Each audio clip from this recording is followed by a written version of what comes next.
In this video, I wanted to take you guys along to look at the human hand. Now, this video was kind of inspired by some recent things that happened. I mean, I've got problems with my hands from basically what they call repetitive strain injury, and I'm dealing with those symptoms. But basically, there's ways that I can treat it and everything. But overall, that's something I'll touch on at the end, hence why it's on the list. But anyways, I wanted to go over an elementary understanding of the hand and how it's used, and how it has to do with shooting firearms, and like pinky extensions is going to be a really big thing, because this was very noticeable on my M&P Compact in 40 flush base plate, 4.5 inches tall, about the size of the shield, but double stack. And when I was trying to shoot this with my hands aching and everything, I wasn't able to get very good performance because I wasn't able to get a very good grip, or at least a confident grip, and that had a lot to do with it once I was starting to really feel my injury. But basically, once I threw this pinky extension on, or the one with the pinky extension on, my performance did improve, and it had a lot to do with the mental, I think. Maybe it also had to do with physical. Now, I did physically notice that I was able to control the recoil better with the pinky extension on there. However, I got to account for the fact that I was dealing with an injury at the time, and it was a strain because my hands had basically reached their limitation, so any kind of addition would have helped, right? So anyways, that was the inspiration for this video, so I want to go ahead and bring you guys along to understand the basics of how the human hand works and how it applies to shooting. So first thing is power. Neurologically speaking, when we're trying to gain dexterity, we typically are only using these 3 fingers. Now, that doesn't say these things have power, but this is typically the dexterity fingers. The power fingers are right here, and these numbers here represent the loss you would have in strength if you were to lose these fingers, not isolate them away from usage. It's just if you were to lose those fingers but still try to acquire a crush grip. Now, to define a crush grip, all fingers are being included. All. No, they've found scientifically that there is no one finger that really possesses more strength than the other in the average human hand unless exercise is actually intentionally applied.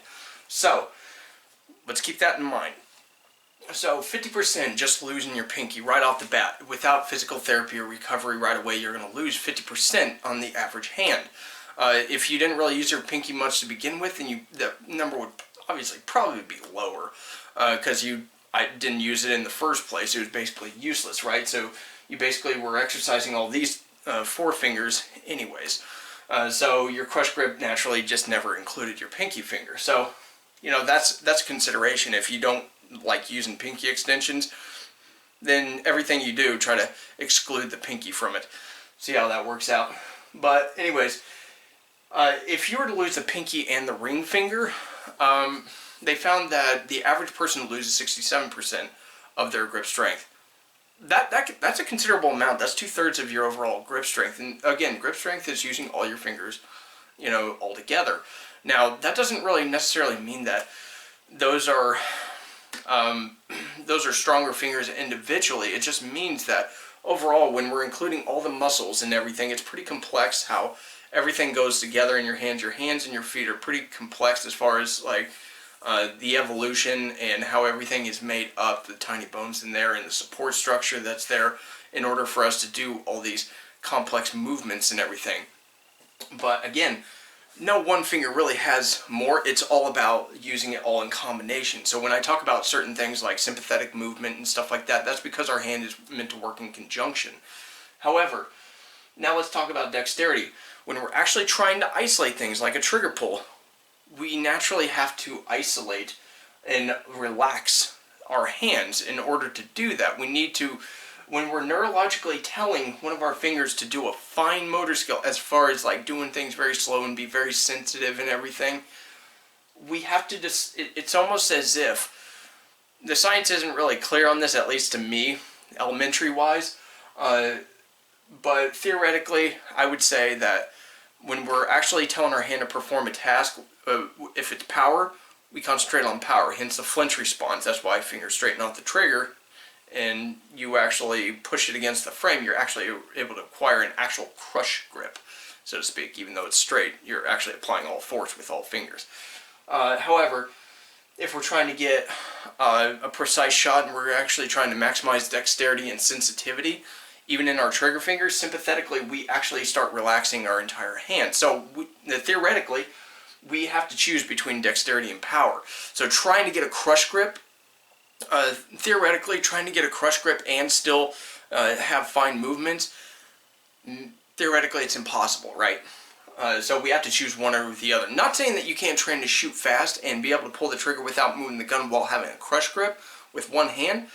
It would take a lot of training. We're very adaptable beings, right? But the average person is not just going to be able to pull it off out of it. They're not going to be able to pull this trick out of their hat, right? It's going to take some stuff like overriding the brain and what it already thinks it knows, as far as like the normal functions that you basically inherit, right out of the womb, right? So anyways, when it comes to dexterity, when we're focusing just on dexterity, we lose power, right? So one of the tricks that people like to give or take with some shooters, if they're trying to teach them how the gun recoils and everything and the importance of grip, is they'll basically have them grip the pistol like this and shoot it like this. So this has a snap cap in it, so I like to protect my firing pins, but basically your thumb is off and it's just enough to grip the gun and keep it from falling out of the hand. Boom, it recoils, it does its own thing, and it pivots up top. Now, when you would analyze the way the gun recoils and it pivoting up top, you're basically showing that these fingers need to prevent this grip from going forward.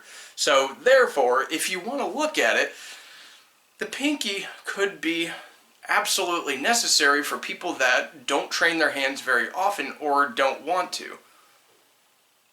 So scientifically, just having a finger there and applying some kind of pressure can enhance your ability to control the upward movement of the gun and get you back on target faster, in theory. However, with practice, if all you have is a flush-fitting magazine, over time you can train yourself to actually control this just as well as the average person if they were to have a pinky extension on there.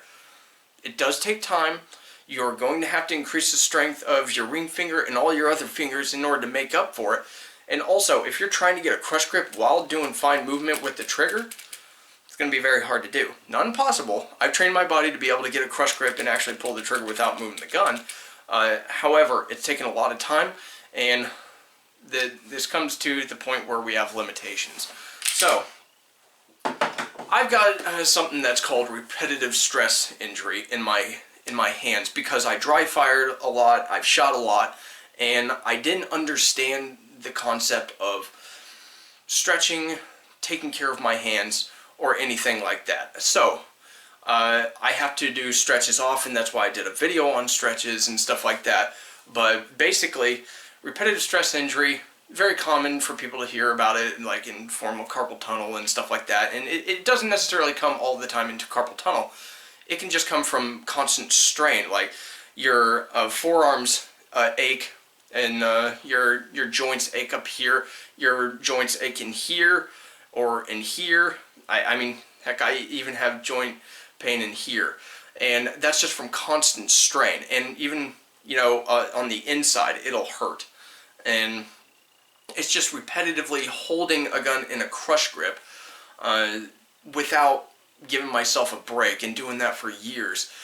You do have your limitations, so you need to understand your own limitations, and you need to do constant stretches and not sit there and do one motion over and over again. That's why typically they recommend taking a break and doing stretches and stuff like that, and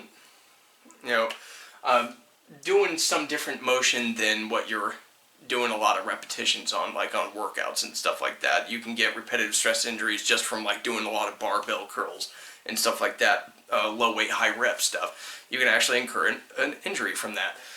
Not necessarily just from the weight, but from the constant strain.